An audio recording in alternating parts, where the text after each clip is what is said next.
I am live and I'm hoping that my 4G is gonna work and cut it for me.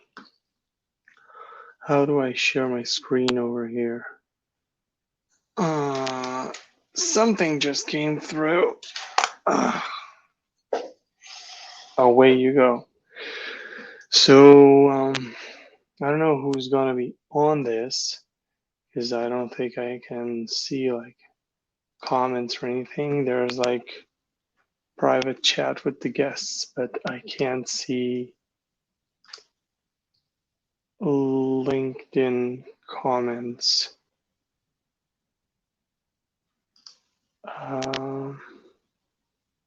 Yeah, whatever. So I'm gonna try and share my screen, and for the people in here who can't sleep, just like me, I'm just gonna show you how we're gonna figure out how to add a unique ID to Strapi responses. Just give me a second because it needs preferences to survey my ass. So let me see. So it needs screen reading, screen recording. Okay. And I gotta allow Google Chrome to record the screen.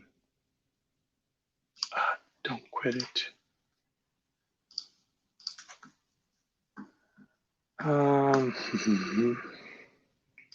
Let me try to share the screen again.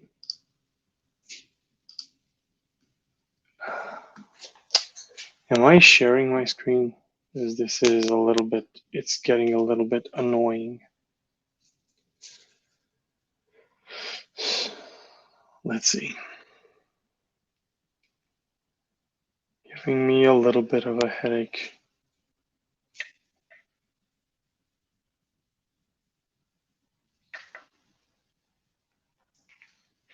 Of course, I'm not sharing my screen. I'll have to reload this or do whatever they want to do. Jesus, browsers.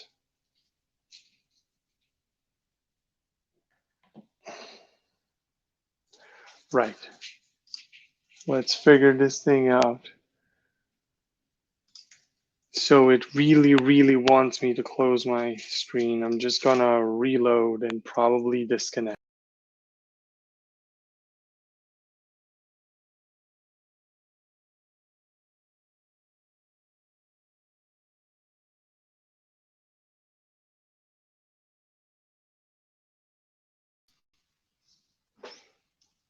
Now let's try to share the screen one more time. No, I definitely need to quit. I'm sorry, guys.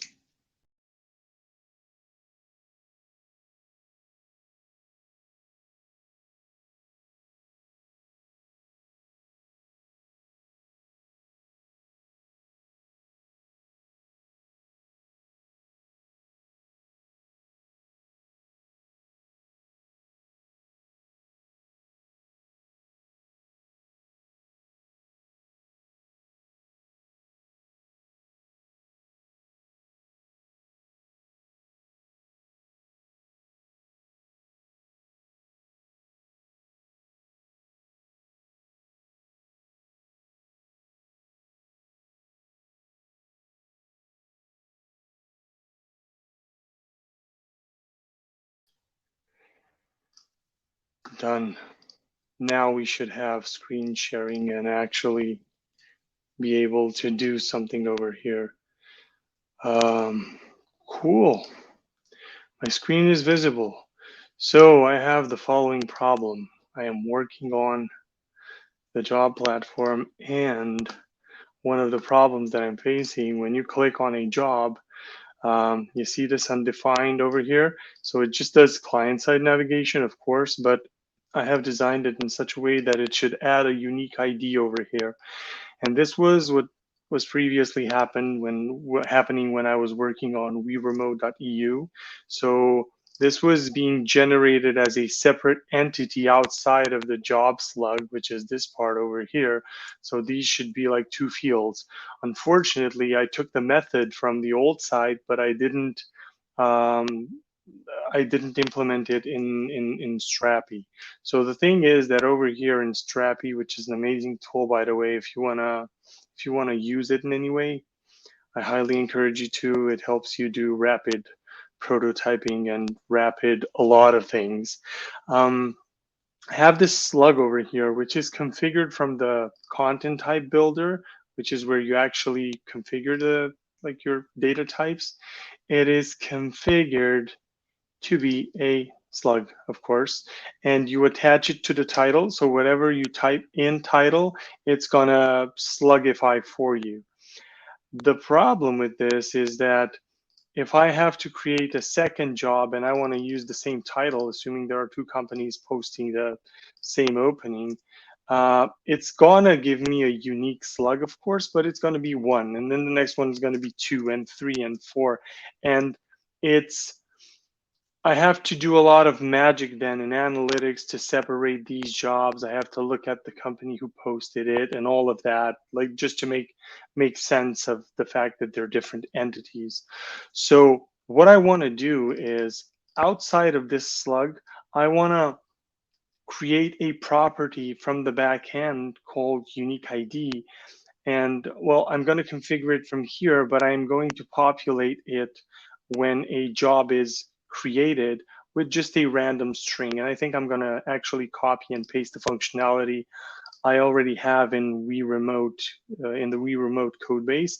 But before that, I want to figure out where in the world in code should I place it? Should I place it in services? Should I place it in models? My instinct is to do it in the model, but I think I'm gonna just follow this link over here. And yeah, I'm gonna copy this one, I'm gonna paste it here and see what I can do. So in backend customization, I can customize the request, route policies, middleware controllers, services, models, representation of the content data structure, responses, blah, blah. So it's probably models. So I'm just going to close this. Says lifecycle hooks. So we need something on create. And so I want to figure out where in this whole thing do I insert the customization. So it's lifecycles.js. This file needs to be created manually. So let me just open it in a separate tab. I said separate tab, and then we have model schema, model settings, not looking into that. This is how you configure basically how your model behaves. And when you click create it, so it's info key, model information. We don't need this. Let's see. This is configuration. UID type is used to automatically pre-fill. This is what we're using there. This is what I'm using right here for slug. Slug is a unique identifier. So in the content types builder, if I go back to job and I look at slug, slug is a UID bound to title. And yeah, it also has a couple of configuration options over here. I don't want to look at them right now. So target field and then options, and the result is a UID that matches the following regular expression. Yeah, uppercase letters, lowercase letters, numbers, underscore, dot, and tilde. That's all that's included in, that's all that a slug can accept.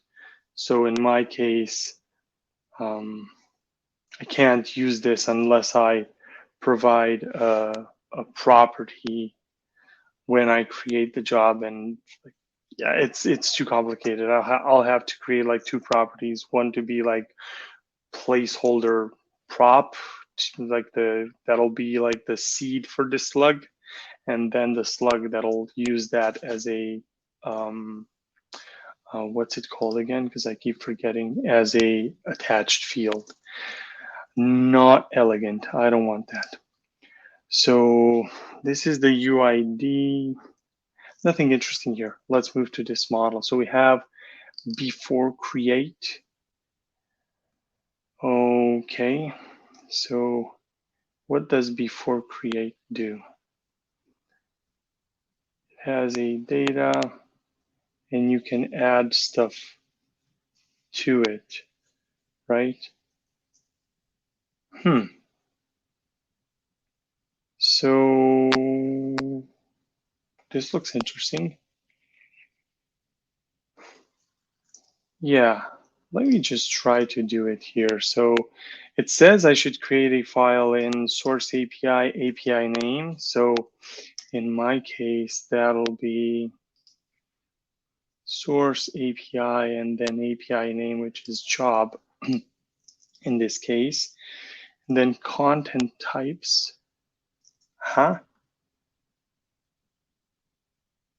Source API name, content type source.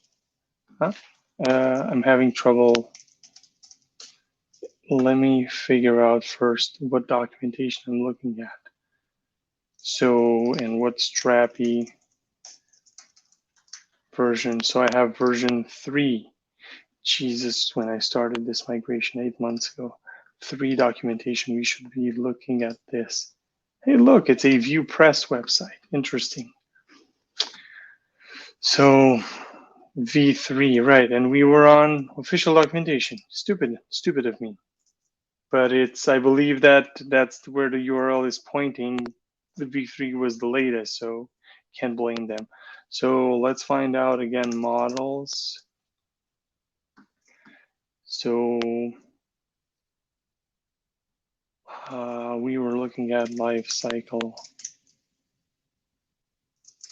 hooks, backend customization. So V3, okay.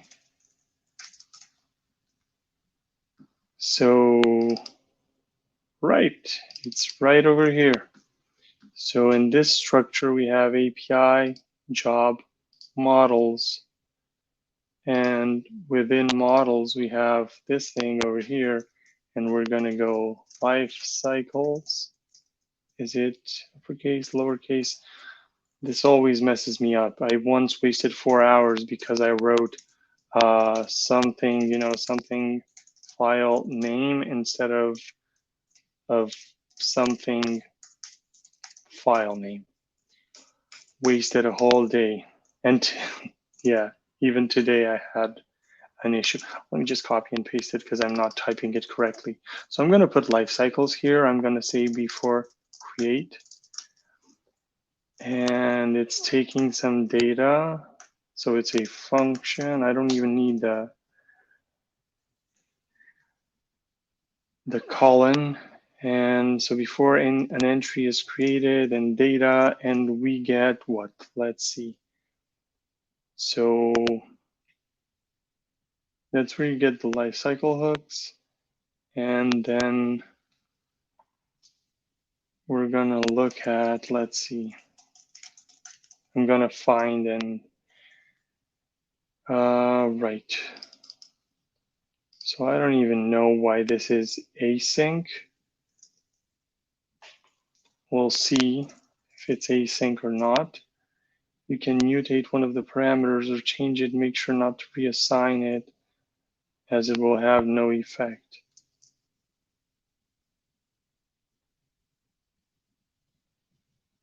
Okay, so it's with a side effect, of course. It's not written. So what this is telling you is basically mutate the goddamn thing. Don't change the reference, because this is just using whatever is called here as a side effect. Data is still handled outside. It's not something going like const data equals lifecycles dot before create of data and storing the result itself. That's a nice explanation. I like it. So we're gonna go before create. I'm gonna put that async there, although I don't know why I would need it, because I'm not awaiting anything. And we're gonna say data dot unique ID. Actually, I'm gonna call, yeah, data dot unique ID. And let's just steal the functionality from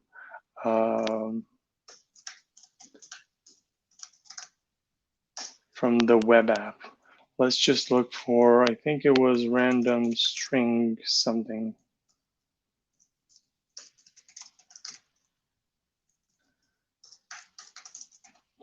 I'm just gonna, oh, nothing here. Cool. Well then, I need my terminal.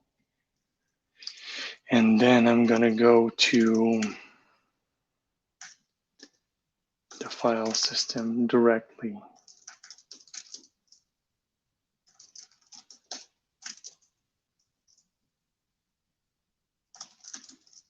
And find any reference of unique ID. Nothing weird. Okay, time to go to GitHub. I'm gonna open Safari. Is anyone online, by the way? Am I still online? Am I still like streaming? Hell yeah, I am. Okay. 3 viewers. Hello, 3 viewers. I don't even know who you are, but yeah, anyway, shouldn't be wasting time with this. Actually, one of the things I should be wasting time is, how do I introduce my screen? Like, I don't understand. Just give me a moment. I'm sorry for breaking this again. Okay. Picture in picture, way better. Way better.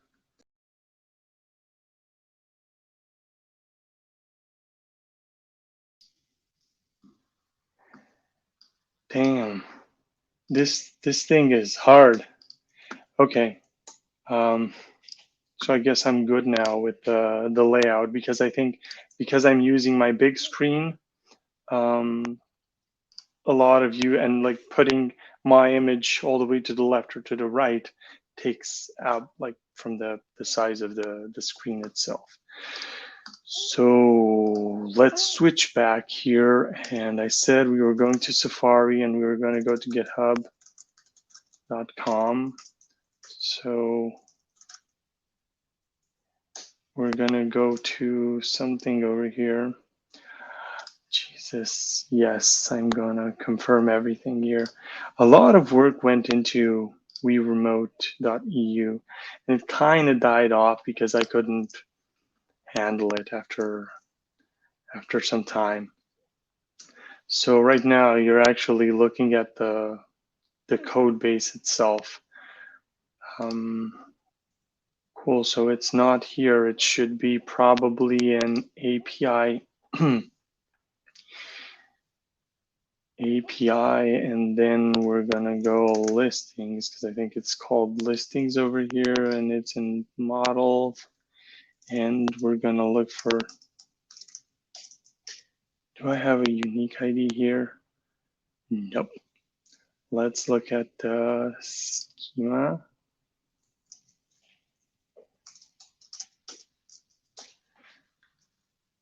I don't. Oh Jesus, this was in the very previous version of the thing. I shouldn't even be looking at this. So stupid of me. It shows that I haven't touched this code in a while. So yeah, I should be getting back to to this thing over here and go random string and see wherever this is. Oh yeah, here it is.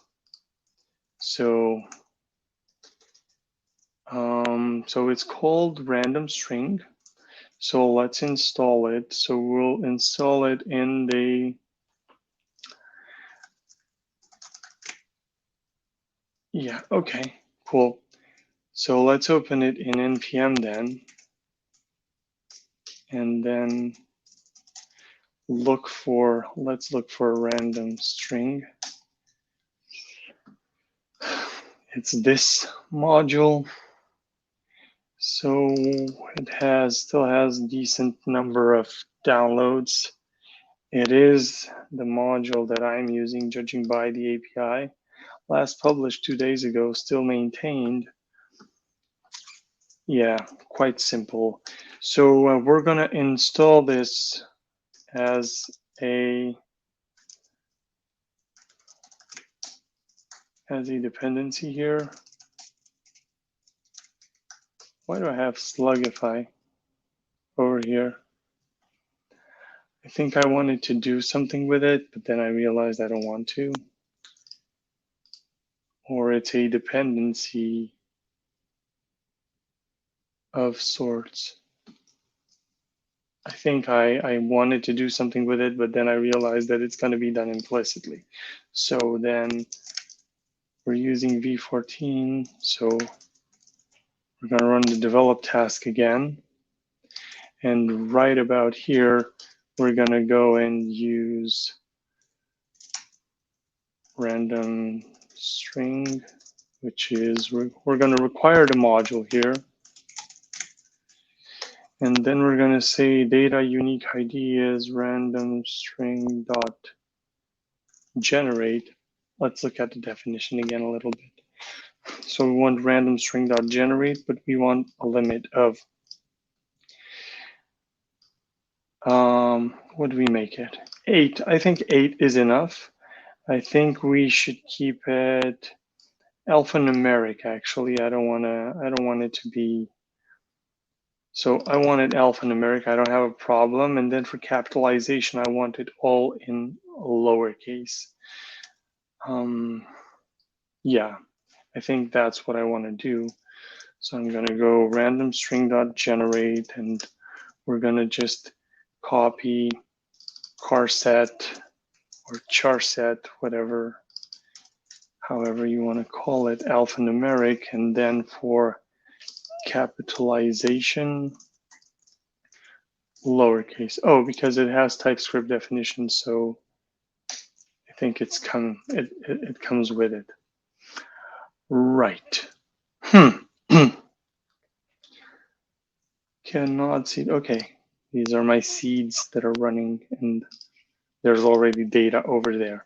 So now what I'm going to do with this is I'm going to go back into, I don't even know if I have to define this.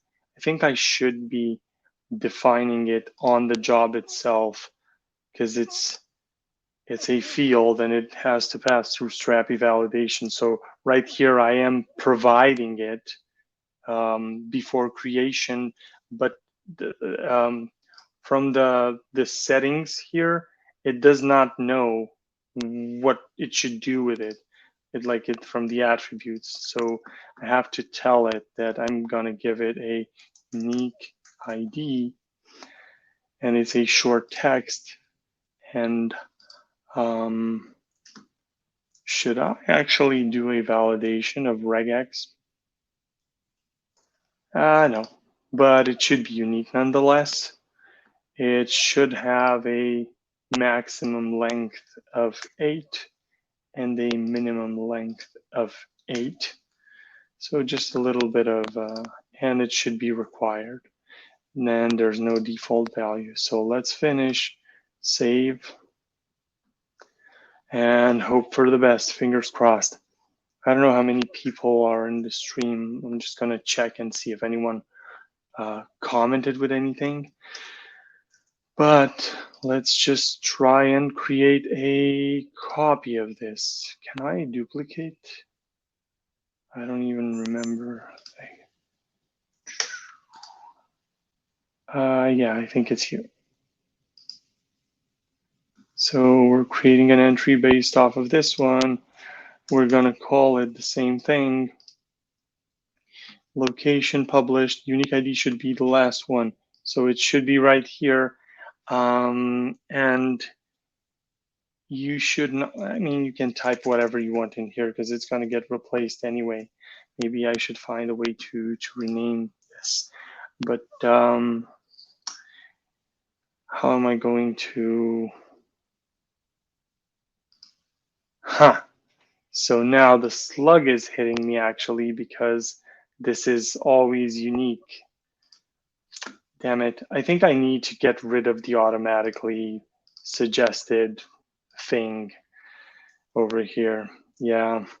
So this is actually hurting me. So I relied on Strapi to generate a slug for me based off of the title, but it's hurting me a little bit. Let me, before I do anything, I'm gonna just save this, but not publish it. I'm gonna go back to the content types builder and see if I can like circumvent the slug thing and like, no, it's unique ID. It's not a, like I can't just say, yeah, don't have a, don't be unique.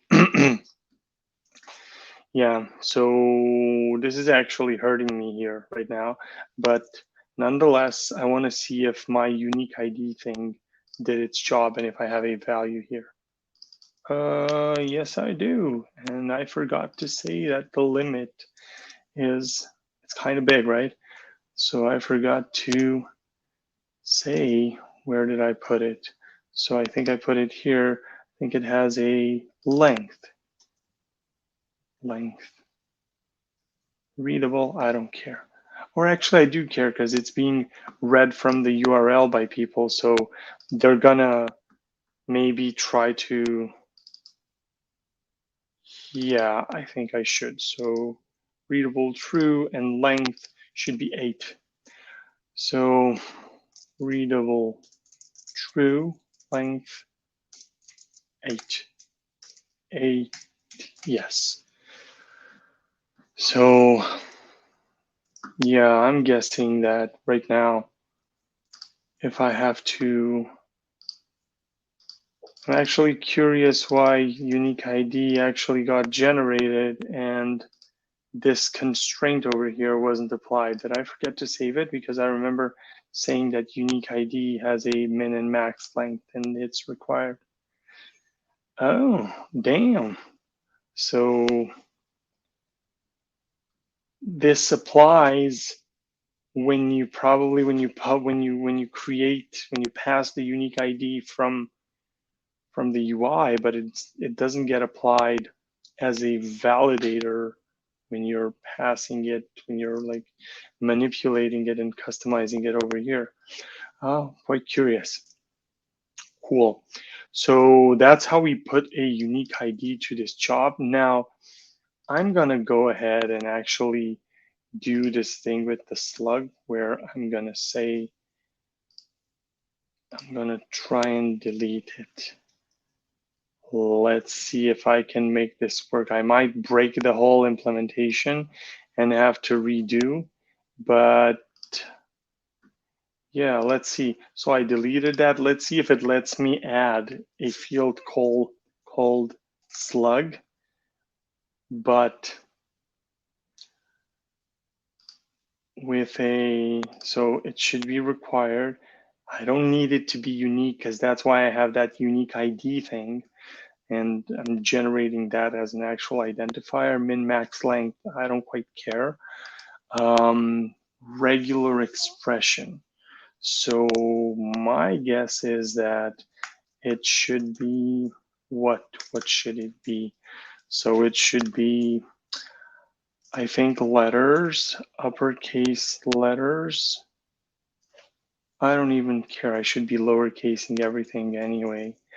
And then numbers, and I'm not gonna take dashes. I'm not gonna take anything else. So it's a slug. No special characters, nothing. And we're gonna say what I think it's plus what's the modifier? 101.com. I always forget like the regular expression. What are they called? I think matchers.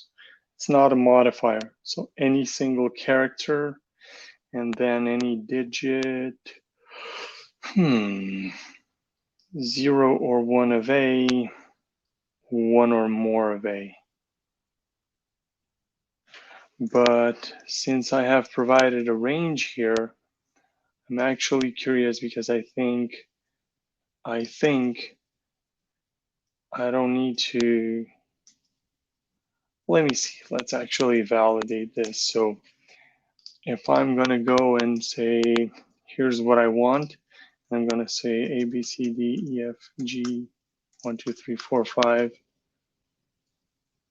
100. And if I do this,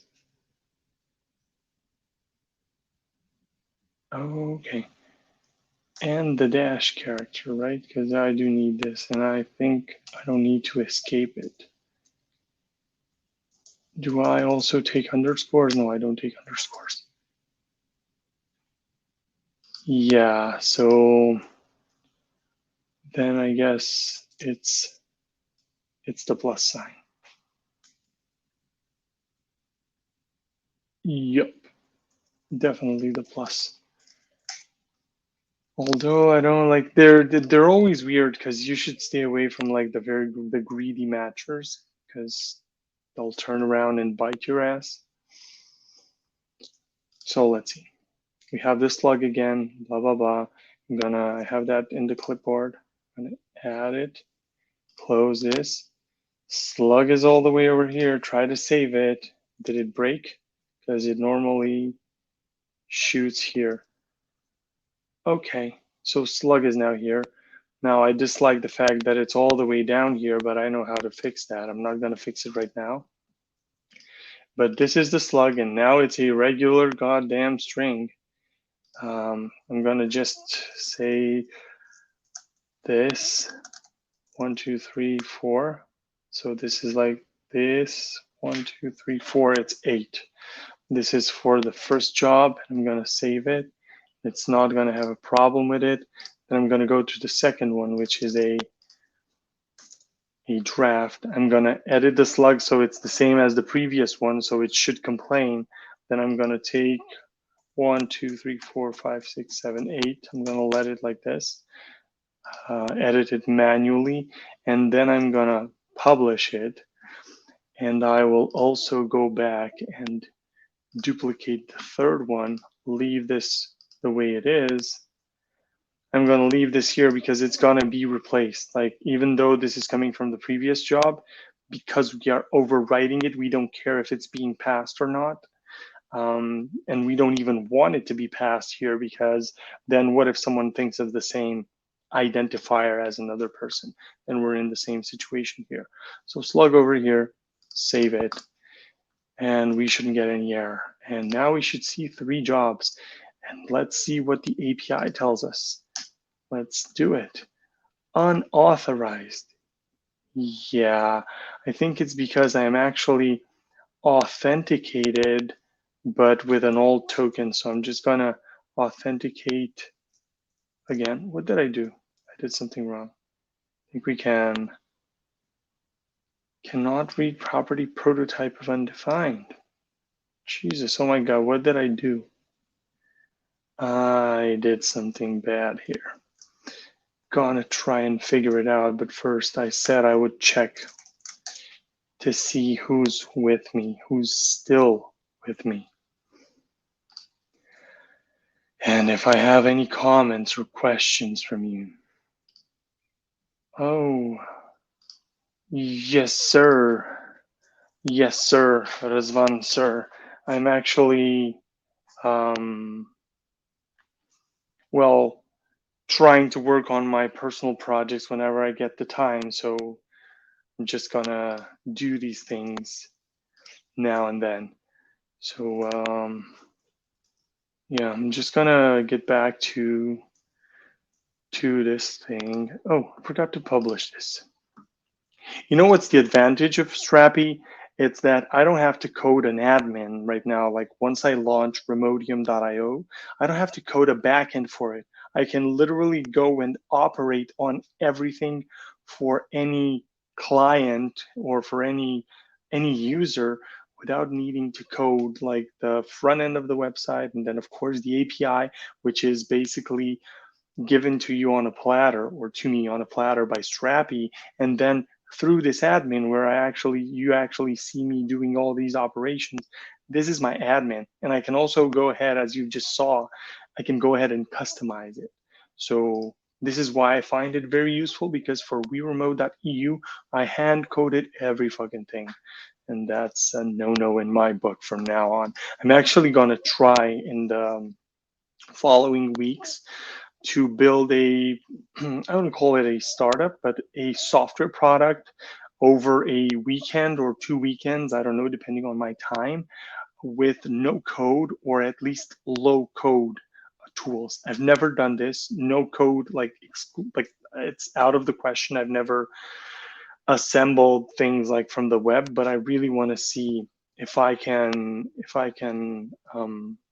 like raise up to the challenge of building a software product with no code tools.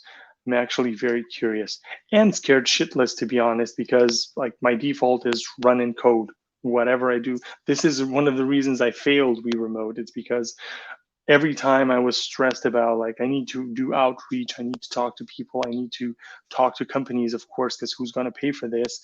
I would just go and code something in the platform, and that's just stupid. So yeah, switching back right now because I want to wrap this up very soon. So I was looking at the authentication. Let's just pop up so loader, middleware, content manager. Huh. So it's not here. Let me look at it closer because I think I'm making a mistake. So this is just some local. No, but I don't exist. I don't think I exist with this user. Is this why it's being a douchebag with me? I don't know. So what do I have? Jobs one, auth local, jobs again, users me. Of course, this is not something. Let's look at the users. So we're going to go into users, and this is me. And there is my password. Do I have a password? Just let me. I'm gonna edit my own password. See, like user management straight up in here, up in here, up in here. I really don't know why this is happening. It used to work on my machine. Let's see. So content type plugin users permissions. Let me see. So I'm gonna do this because this is clearly the correct thing. So what's it complaining about? It's complaining COA rate limit. Rate limit. What in the name of Jesus? This is so ambiguous. So user permission program.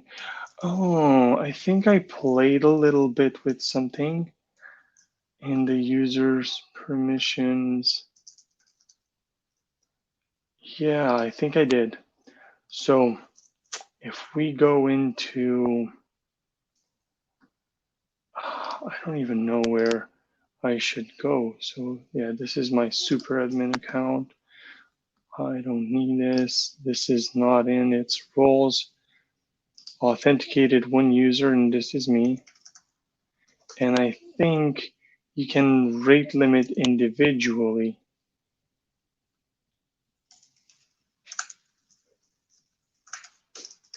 Where did I put this?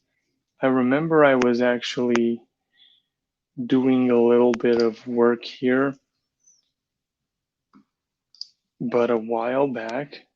So you just go to roles and you just go to authenticated user, and it kind of can't do anything. I haven't given any privileges to an authenticated user. I'll just do a find all.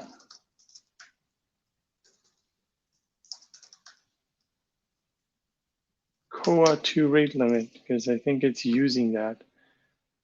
But so do we have like policies here?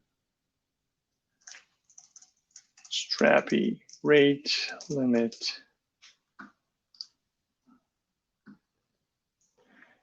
By default, so it's plugins. I'm sure I did something stupid because I have talent for that.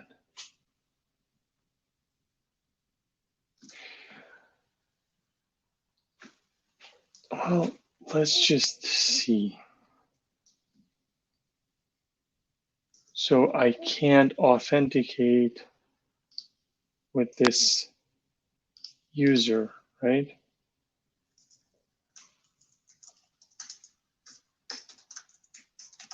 Let's see if let's see if the docs have anything.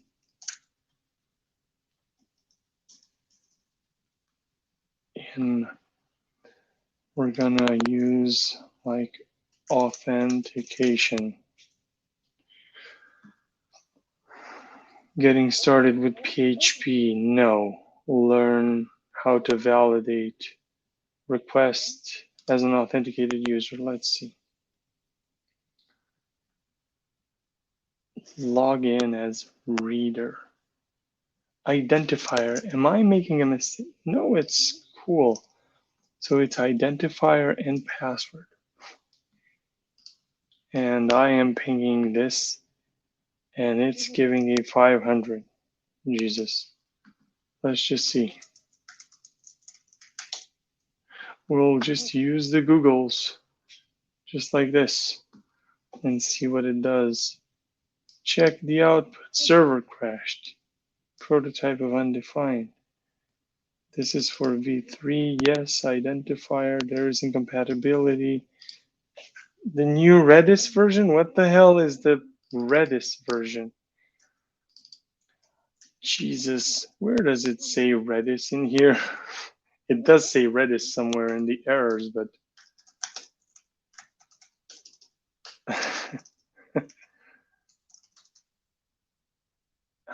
it's like this is stupid. Stupid. Stupid. Stupid. Because I don't see Redis here. So what should I do? Go npm I Redis at 3. Let it pick. But I don't even know. This is so dumb. Very dumb. If this is actually true, this is very, very dumb. It's stupid. Jesus, fuck my life. This is dumb. This shouldn't be here. It should have its own, like, what is Strapi using then? I'm actually quite curious, like, is it like using Redis latest? Don't you just pin those versions down? But yeah, whatever. So this is an authenticated request. I'm gonna switch back here. And you get this JWT over here, and you put it right here. So just gonna, what's this set as a variable? Did I set it on any environment? Oh, Jesus, these were old projects. No. So it's just like this. So let's make a request. Yes, and it is forbidden because right now from these settings for authenticated user, we need to allow them, of course, to count the jobs. I don't think so. First, find one and find, of course. And then we're going to save this. And now I think we should see jobs here. And let's make it full screen. So we have first job with its thing, with the budget, apply URL, location and everything, vacation policy. This is the availability. This is the type of engagement. These are the company details. And this is a property that I added afterwards that I have to fill in, but now we have them. So I believe that now if I refresh, we'll see, well, 3 of them, right? And one of them is, boom, unique ID, and then the slug. So these are 2 separate entities. And then there's the second one with the unique ID and the third one. So yeah, I think we kind of did it, more or less. Now, there are some things that I still need to polish, for example, over here. But that's what I was looking for. So I was looking to add this unique ID property that we can also see probably, yeah, right here, that I could concatenate with the slug and generate if I go to the Next.js code and I go to, so it's remote jobs, unique ID dash slug. I could have used like the Slugify plugin or whatever module to slugify this using a package, but like what for? I've seen people literally install a package off of NPM to put 2 strings that should be joined with a dash together. So this is where all the magic happens within the project. And I think I'm gonna do some of these lives like whenever I work on the platform, because it's not like I'm doing rocket science, and I believe it's worth sharing with people. I'm just gonna stop sharing my screen. So it's worth sharing with people what I do here, even if it's not rocket science, because a lot of you may not know about like the combo between Strapi and Next.js, or why someone would choose something like Strapi instead of hand coding their API. Like all of that, the jobs API that I just called, that you saw me call, or the auth endpoint, those are just generated by Strapi. I just did like drag and drop and like said, I want this field to be this type, or I want these 2 entities to be related with, I don't know, 1-to-1, 1-to-many, many-to-many, like you would do regular relationships in SQL. And being able to do that from a UI and then going and customizing it from code, like you just saw me do, and this unique ID thing, allows for a lot of flexibility, so that if you're building a startup, I think that for the first year, unless you're building some sort of unicorn and actually like going after investments, and like you're pumping, like a lot of money is being pumped into this software product, unless you're doing that, 1 year you're going to be well off with Strapi. So yeah, this was my issue, and this is how I fixed it. Let me know if any of this was useful, if you liked it. I quite enjoyed figuring this out, because it's like, and I'm going to give you a concept, a programming concept that's called, I think, teddy bear debugging or rubber duck debugging. I have this raccoon that I got from a dear friend, a person I worked with back in 2018, 2019. Her name is Sandra, and she says the guy looks like me.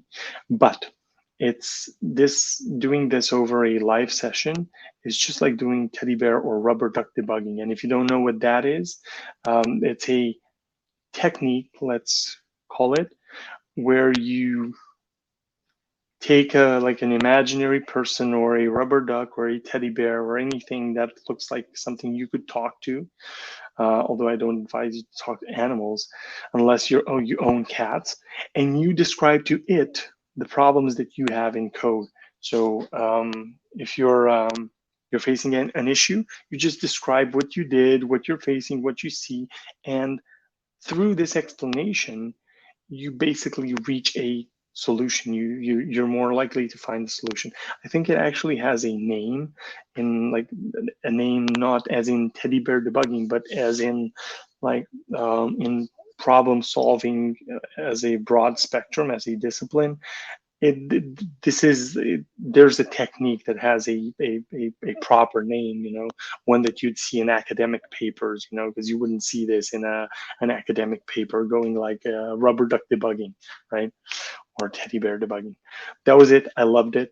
And I'm going to do it again. Just, I don't know, like this, share it, comment if you found anything that was like crazy.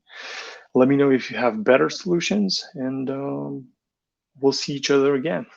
Thanks a lot, and good night, because it's 12:26 a.m.